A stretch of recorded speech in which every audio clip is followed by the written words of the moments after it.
La última hora de anoche. Hemos sabido que Irán y Estados Unidos, ambas partes, han firmado el memorando de entendimiento de 14 puntos. Y por fin tenemos el texto, tenemos el documento, porque los dos lo firmaron y bueno, lo hicieron público. Así que, en cuanto a lo que ha pasado hasta ahora, creo que si uno mira ese plan de 14 puntos, muchos dirán que es una gran derrota para la administración Trump, para Estados Unidos. Pero en mi opinión, esta es la realidad del nuevo mundo en el que vivimos. Ya no se puede tener esclavos, porque todo lo que aparece en este memorando de entendimiento, por cierto, no es un acuerdo, no es ningún tipo de pacto.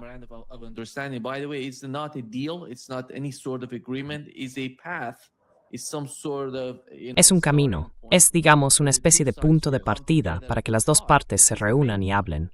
Ese es el punto principal. Pero toda la base, todo el fundamento de lo que está ocurriendo es, creo yo, el mismo que fue la base de la esclavitud. Cuando los esclavos se levantaron y dijeron, ya no somos esclavos, queremos tener nuestros derechos. Eso es lo que está pasando, según lo entiendo. Pero, volviendo al tema del plan de 14 puntos, el punto principal, el primero, habla de Israel y Líbano. Y no solo de Israel y Líbano, sino también de Irán y de Estados Unidos. Viendo lo que ha ocurrido, ¿cuál es tu interpretación? ¿Qué opinas de la situación actual entre las dos partes?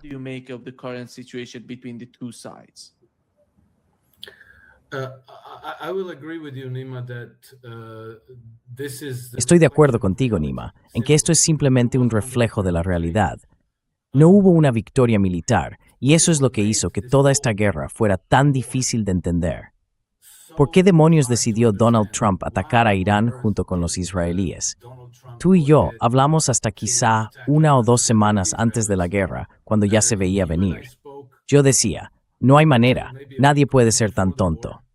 Pero me equivoqué y siguieron adelante. Y la razón por la que pensaba que nunca lo harían es porque es muy evidente que Irán tiene una posición de dominio en la escalada en la región, que llevan 20 años preparándose para este conflicto, que tienen todo tipo de formas de dañar los intereses estadounidenses allí, y que incluso podrían llegar a expulsar la presencia militar de Estados Unidos de la zona.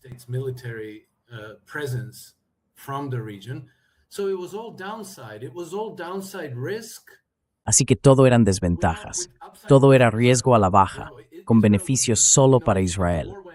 Ya sabes, Israel sería, bueno, si la guerra salía bien, si resultaba exitosa, el principal beneficiado sería Israel, y después la City de Londres y Wall Street. Y Estados Unidos en realidad no gana nada con esto, más allá de tener que seguir vigilando la región, lo cual ya sabes, es una tarea enorme. Me equivoqué. Esto duró unos 3 meses. Creo que Estados Unidos e Israel intentaron por todos los medios evitar este tipo de alto el fuego y de memorando de entendimiento, todo ese marco, porque tal como yo lo veo, supone una enorme rendición para Estados Unidos e Israel.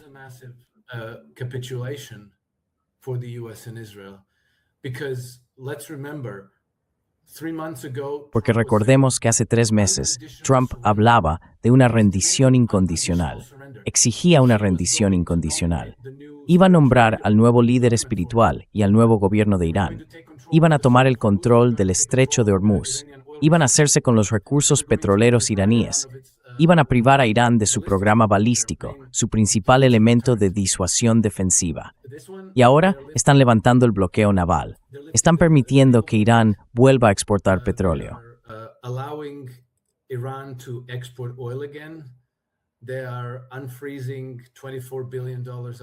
Están descongelando $24,000 millones de fondos iraníes y han acordado un marco para las reparaciones. No se trata de dinero en efectivo que Estados Unidos entregue directamente a Irán, sino de un fondo de $300,000 millones destinado a las reparaciones y a la reconstrucción del país. Esto sería algo que normalmente Estados Unidos no permitiría. Lo habría congelado, sancionado y no dejaría que nadie invirtiera ni un céntimo en Irán. Pero ahora han tenido que dar marcha atrás en esa postura. El propio Trump, en su primer mandato, impuso sanciones de máxima presión sobre Irán. Así que todo eso se ha dejado de lado, y cuesta no ver esto como una derrota para Estados Unidos e Israel, y una victoria para Irán.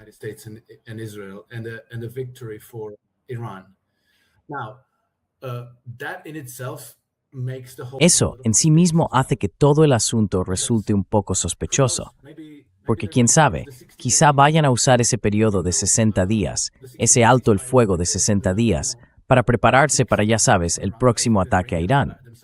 Pero creo que los propios iraníes no son ingenuos, lo entienden, y por tanto se estarán preparando. Lo que me pareció interesante es que a Trump le preguntaron más o menos por qué se había producido ese cambio tan radical de posición, y él dijo que estaban a 4 semanas de quedarse sin reservas de petróleo. Si eso es cierto, y no sé si lo es, porque lo dijo Trump, podría ser verdad o no, sería un factor de enorme importancia.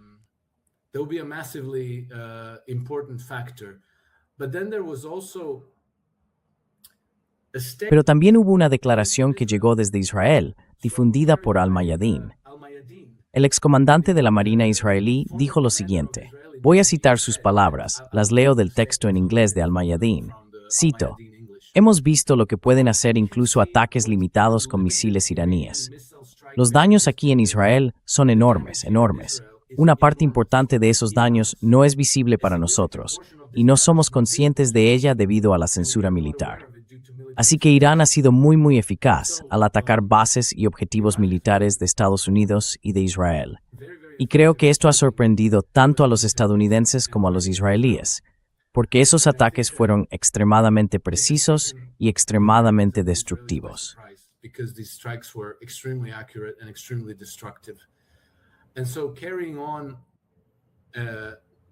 Así que mantener el enfrentamiento militar con Irán estaba perjudicando claramente a Estados Unidos y a Israel mucho más de lo que ellos podían dañar a los iraníes. Entonces, ¿qué haces? Cuanto más lo prolongas, más te golpean, más te debilitas y más se deteriora tu posición negociadora. Creo que eso forma parte de la realidad que mencionabas.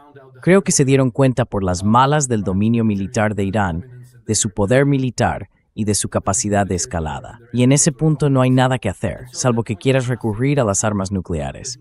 No queda otra que tirar la toalla, rendirse y decir, vale, basta.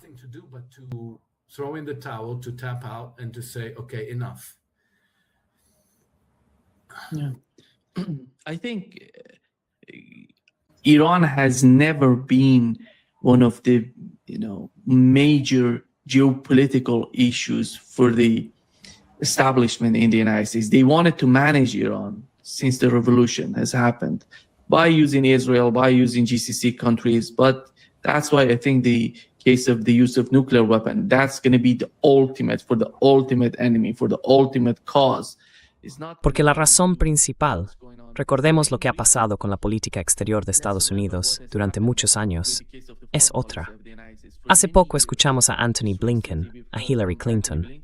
Ella contó que Benjamin Netanyahu le pidió en muchas ocasiones que Estados Unidos tenía que atacar a Irán.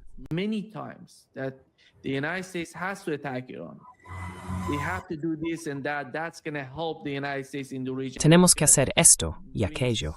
Eso va a ayudar a Estados Unidos en la región y va a darle a Israel una especie de enorme ventaja. Ese fue el plan desde el principio. Si hubiera que mencionar un solo sueño de Benjamin Netanyahu en toda su vida, sería atacar Irán y acabar con el llamado régimen iraní. Y lo consiguió gracias a la administración Trump. Así que la diferencia aquí es que, en mi opinión, hay dos factores que fueron especialmente importantes para la administración Trump. Uno es la economía y el otro es el arsenal de Estados Unidos durante la guerra. Eran enormes. Y esos dos factores quedaron gravemente dañados por la guerra. No fue una guerra larga. It wasn't a long war. You remember, 39 days of war. ¿Te acuerdas? 39 días de guerra. Así que no fue algo enorme. Verás, entras en una guerra sin saber muy bien cuáles son los objetivos principales. Pues vayamos a eso, a los objetivos principales. ¿Qué se mencionó? No lo dijeron oficialmente, pero pedían que no hubiera enriquecimiento de uranio en suelo iraní. Querían imponer, ya sabes, algún tipo de restricción a los misiles balísticos iraníes y que no hubiera armas nucleares. También hablaron del apoyo de Irán a los llamados grupos aliados, los llamados proxies iraníes en la región, porque Irán los respalda. Esas eran las prioridades, básicamente. No he oído nada concreto de la administración Trump, pero los israelíes sí fueron muy claros sobre cuáles eran los objetivos principales.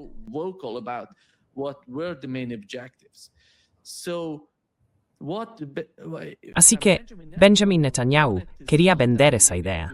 Quería convencer a la administración Trump de que si intervenían y provocaban un cambio de régimen, iban a conseguir todos esos objetivos. Y aquí está Donald Trump. ¿Cuál sería la solución para él? Ya está metido en ello. El estrecho de Hormuz está cerrado. No hay cambio de régimen, no hay reforma, no hay limitación del enriquecimiento nuclear. Ya sabes, esa política de no enriquecimiento ha desaparecido. Los misiles balísticos no forman parte del plan de 14 puntos. Ninguno de esos objetivos, en fin, se ha logrado con esta guerra. Así que no hay una buena opción para Donald Trump. ¿Qué más puede hacer?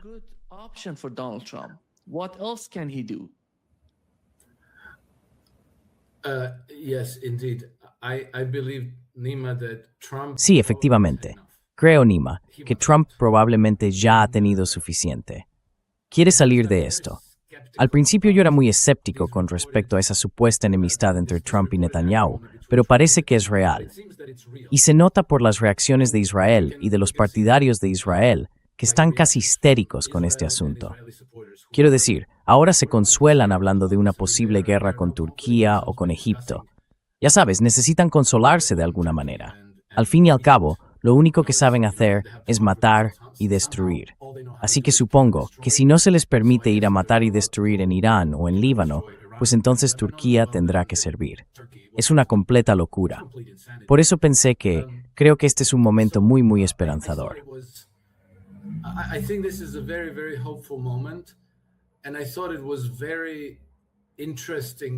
Y me pareció muy interesante que Trump elogiara el papel de Rusia y de China, porque dijo que eran neutrales.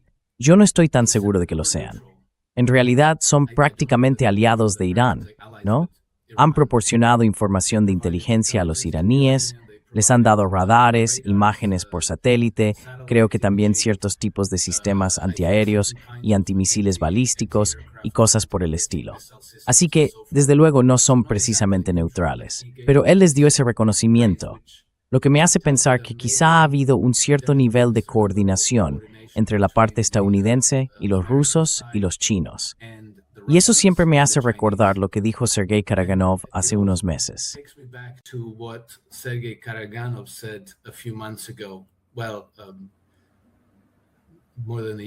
Bueno, hace más de un año, él dijo que veía nuestro papel con la administración Trump como el de ayudar a Estados Unidos a pasar de ser la potencia hegemónica global a una potencia mundial normal, y hacerlo de la forma menos disruptiva posible. Yo siempre presto atención a cómo reaccionan los rusos y los chinos ante Estados Unidos, y la verdad es que han sido muy contenidos. No han criticado demasiado a Trump, pero por otro lado, han dejado claro que apoyan a Irán en este conflicto. Así que me da la impresión de que probablemente ayudaron a convencer a Trump de dar marcha atrás, y que seguramente desempeñarán un papel importante en la creación de la próxima nueva arquitectura de seguridad en la región.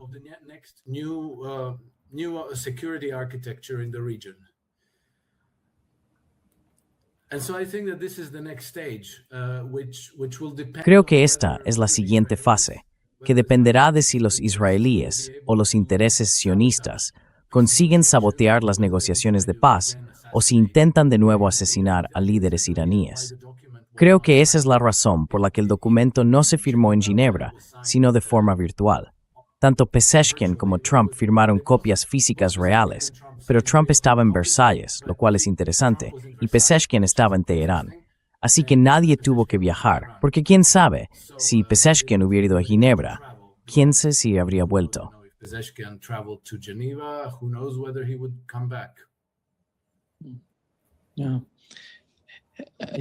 Sí. Creo que has mencionado el papel de China y de Rusia, que es importante. Sabemos que el gobierno de Pakistán mantiene una buena relación con China, con Irán, con Estados Unidos, con todos, básicamente. Han estado moviéndose, hablando con los chinos, con los iraníes, con los estadounidenses. Y tuvimos, ¿te acuerdas? al ministro de Exteriores iraní, viajando a China, a Rusia, hablando con ellos. No era todo cooperación, claro, porque estos países están redefiniendo todo el equilibrio, en mi opinión. Y justo hoy hemos sabido que el Ministerio de Exteriores ha dicho que la cooperación con Irán se va a profundizar.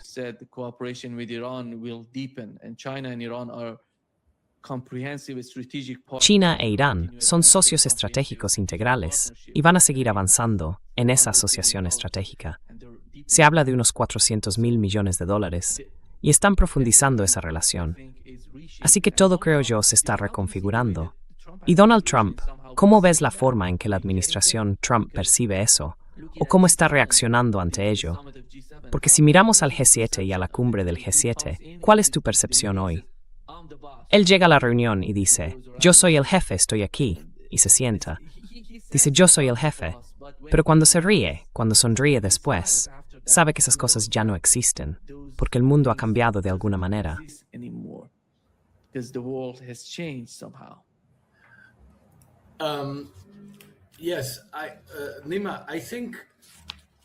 Sí, Nima, la verdad es que sigo muy desconcertado por lo que llevó a Trump a querer ir a la guerra contra Irán. Quiero decir, fue algo tan absurdo que...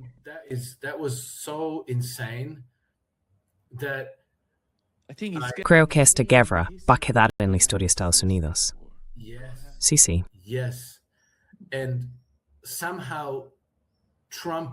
Y de alguna manera, Trump fue convencido para seguir adelante con eso.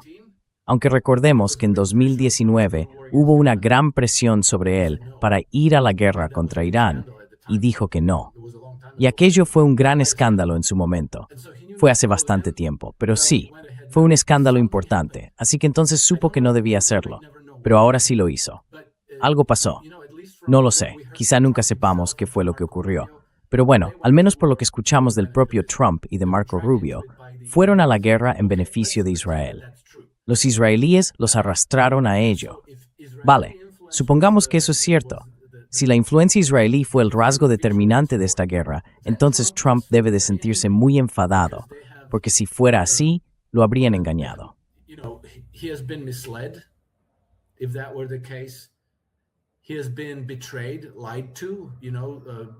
Le han traicionado, le han mentido. Mira, Benjamin Netanyahu, siempre he dicho que no me creo eso de que Trump y Netanyahu sean grandes amigos. Desde el primer mandato de Trump, pensé que a Trump no le cae bien Netanyahu. Quizás hasta le odia. Entonces, ¿qué pasó? En fin, fuera lo que fuera, Trump dijo algo así como, vale, iré, participaré. Y traicionó a su base, alejó a mucha gente que eran sus seguidores más apasionados, como Marjorie Taylor Greene, Tucker Carlson, Trump, bueno, ya sabes, todo ese grupo. Ahora mismo me quedo en blanco, pero había toda una, quizá Tulsi Gabbard. Había un montón de personas a su alrededor que parecían patriotas estadounidenses auténticos, genuinos, a los que de repente alejó y acabó rodeado solo de sionistas fanáticos.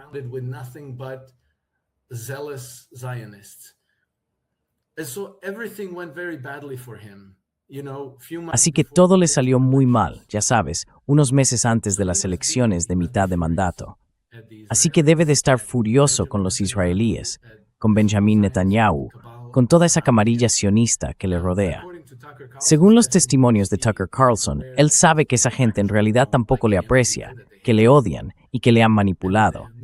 Y a estas alturas puede que sienta incluso deseos de venganza, no solo resentimiento u odio hacia ellos, sino auténtico afán de venganza.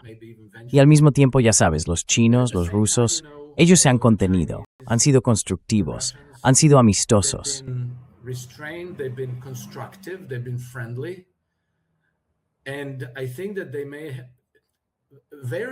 Y creo que puede que, muy recientemente, ya sabes, si todo esto no hubiera quedado eclipsado por la guerra con Irán, muy recientemente en el ciclo de noticias, creo que los rusos han empezado realmente las obras para construir el túnel bajo el estrecho de Bering.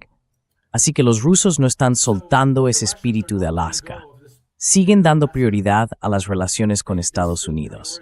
La idea de que quieren gestionar a Estados Unidos, ayudarle a transformarse en una potencia normal, todo eso sigue en marcha. Y creo que, En todos esos contactos que se han estado produciendo de forma intensa entre bastidores, todo esto ha llegado hasta Trump, que es consciente de ello. That all of this has come back to Trump, that he's aware of this. And he's like, gosh, that was a mistake to go with the crazies. Él está como diciendo, vaya, fue un error juntarse con los locos, pero las otras personas no me cerraron las puertas en la cara. Así que creo que esto ha obligado a Trump a tragarse su orgullo y a preguntarse quiénes son realmente sus amigos, quiénes son sus aliados, quiénes están del lado constructivo y quiénes son los locos. Y eso con suerte refuerza la multipolaridad, la iniciativa de la Franja y la Ruta, los BRICS o lo que quede de todo eso. Hace que esas fuerzas sean más fuertes y debilita la conspiración imperial sionista. Y esa es la situación, Nima. Pero la situación en el Reino Unido y la situación en Ucrania están muy relacionadas. And the situation in Ukraine is very much related. 2 days ago, what is it today? 18th, yeah. Hace 2 días. ¿Qué día es hoy? El 18. Sí, hace 2 días. Se publicó el informe sobre las bandas de violadores en Inglaterra. Y creo que va a ser uno de los acontecimientos clave del siglo XXI, porque podría cambiar por completo el orden en el Reino Unido, un orden que ha mantenido continuidad desde la Revolución Gloriosa de 1688. Ya sabes, la bomba explotó hace solo 2 días y ahora el pueblo británico empieza a asimilarlo. Se nota cómo crece la indignación y ya no se puede negar más. Durante años hubo un intento constante de negarlo, diciendo, si hablas de las bandas de acoso, eres racista, estás estigmatizando a la población musulmana y todo ese discurso. Pero eso ahora se ha acabado.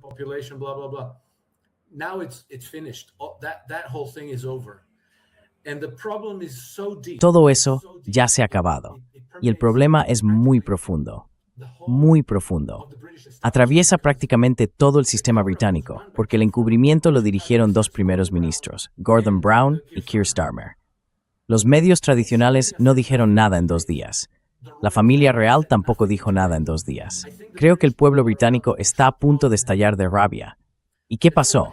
El día antes de que saliera el informe, los Royal Marines británicos abordaron un buque ruso en el Canal de la Mancha, una provocación. Y luego lo siguiente que ocurrió fue que llegó una fragata rusa, y después una lancha privada fue a por la fragata rusa, lo que por suerte no acabó en un incidente.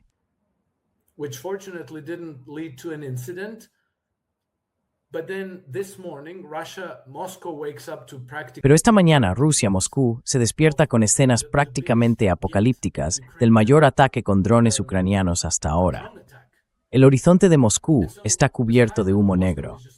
Y me da la impresión de que los británicos están desesperados por provocar algún tipo de gran guerra, por provocar a los rusos, porque en su propio país la situación está al borde de una revolución o de una guerra civil. El sistema está perdiendo completamente su legitimidad. Y, bueno, en Oriente Medio, en 2019, fueron los británicos quienes encabezaron la campaña de presión sobre Trump para que fuera a la guerra contra Irán. Los británicos son los principales instigadores de la guerra en Ucrania contra Rusia. Firmaron una asociación de 100 años para proporcionar tecnologías de drones a los ucranianos.